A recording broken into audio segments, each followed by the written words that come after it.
country might just need that. So we reach out. Start another one? Is that kind of how it's?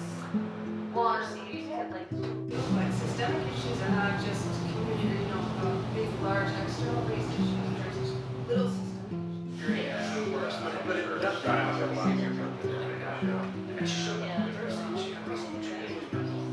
whatever it is. But your job is to sustain that process as you take on these particular policy issues. And that will be your particular case study. So now we have a way to be able to have flexibility in terms of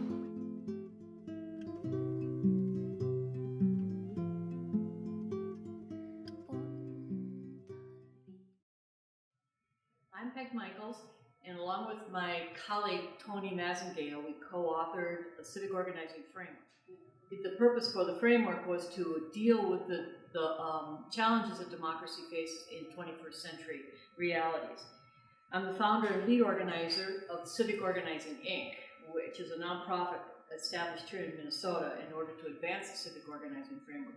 Tony is advancing the framework in California so that we have 2 states to be able to test the viability of the framework.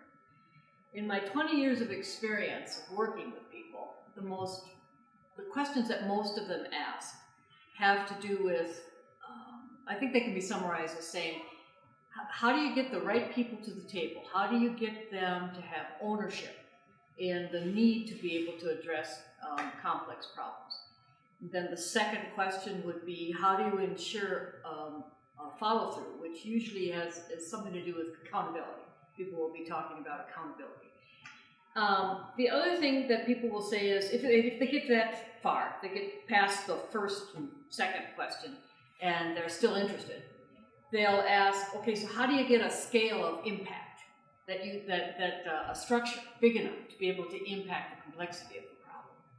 And then they'll say, okay, so how do you sustain progress from generation to generation, because complex problems reoccur.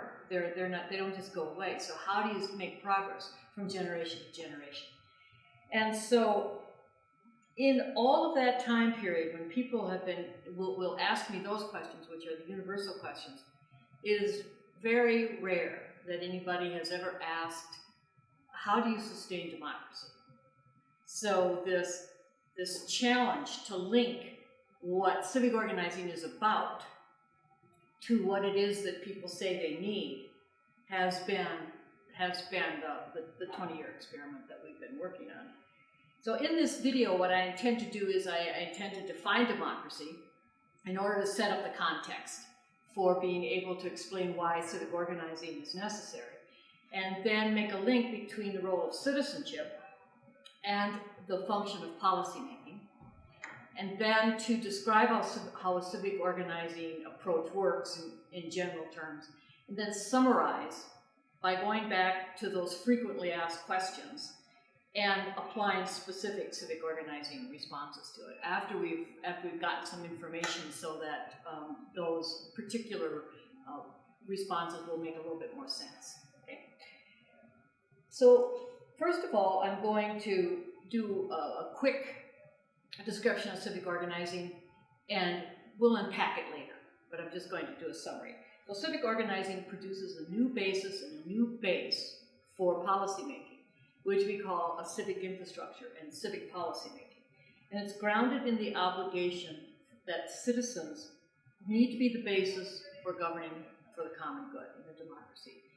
In a civic organizing approach, this transcends all other legal understandings of citizenship. So it transcends age, it transcends whether you're an immigrant or any of the legal barriers to citizenship. And it literally applies to every person, and in and around their obligation to perform citizenship functions within the democracy. So depending upon people's experience, they may focus on the word infrastructure, and they might think of a physical infrastructure. That's something that would be familiar to them. So roads, bridges, buildings even, in some ways, infrastructure. Some people would thought of an infrastructure as social, a set of institutions or a set of support systems within an institution. But when you put the metaphor of civic infrastructure, what you're talking about is the decision-making processes that goes across all of that social infrastructure. And so, to organize a civic infrastructure, the civic organizing framework integrates the principles of democracy with the principles of an organizing approach. And that's where you come up with the name civic organizing.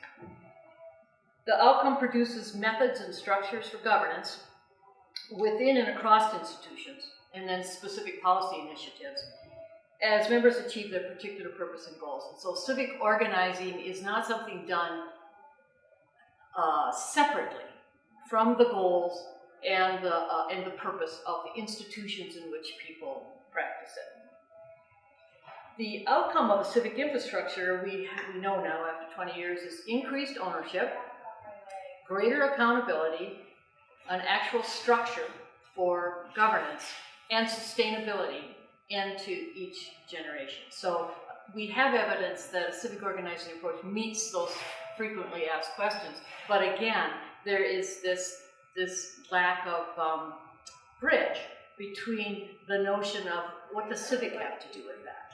You know, what's the significance of civic in being able to do those practical institution building or initiative building functions.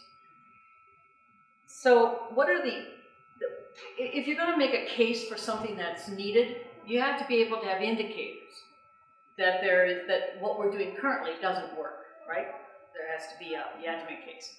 So again, over and over and over again in the 20 years, people, as they define the need for change, if they think there's a need for change, they will talk about the inability to solve complex problems. They'll talk about, and these would be related, increasing disparities because we can't solve complex problems that are based upon social, geographic, cultural realities. And they'll talk, and we can see at the same time that we're talking about the inability to solve complex problems, you see widespread cynicism towards government and a lack of interest on the part of the vast majority of people in governing in the places where they spend their time. Now, the thing that is also very significant to the argument for a need for change is that we have an overwhelming amount of social infrastructure out there, and that is supposed to be solving complex problems. So it's not a lack of social infrastructure in terms of our inability to address complex issues, but that social infrastructure is fragmented, it's isolated, oftentimes in competition with each other, or polarized, and fighting for scarce resources, and creating, in a sense, what's often called a silo effect, where you cannot build the communication or the ability to work across lines of difference. So the social infrastructure itself becomes a barrier to being able to solve the problem. Now that's an entry point for civic organizing, because civic organizing does not replace existing infrastructure. What civic organizing does is it makes the case that if you bring a new governing approach into that social infrastructure, you will develop greater capacity to not only achieve your particular purpose, but also to take on a language and a mindset and a set of practices that actually allow you to work across those social systems. But the approach will go at the incentives inside existing systems that actually produce the behaviors that we're talking about that keep people isolated, keep people, that gives them actually incentives to not work across lines of difference. So civic organizing goes right at the policy function within systems that produce the kinds of behaviors that we can see are problematic in terms of being able to work together.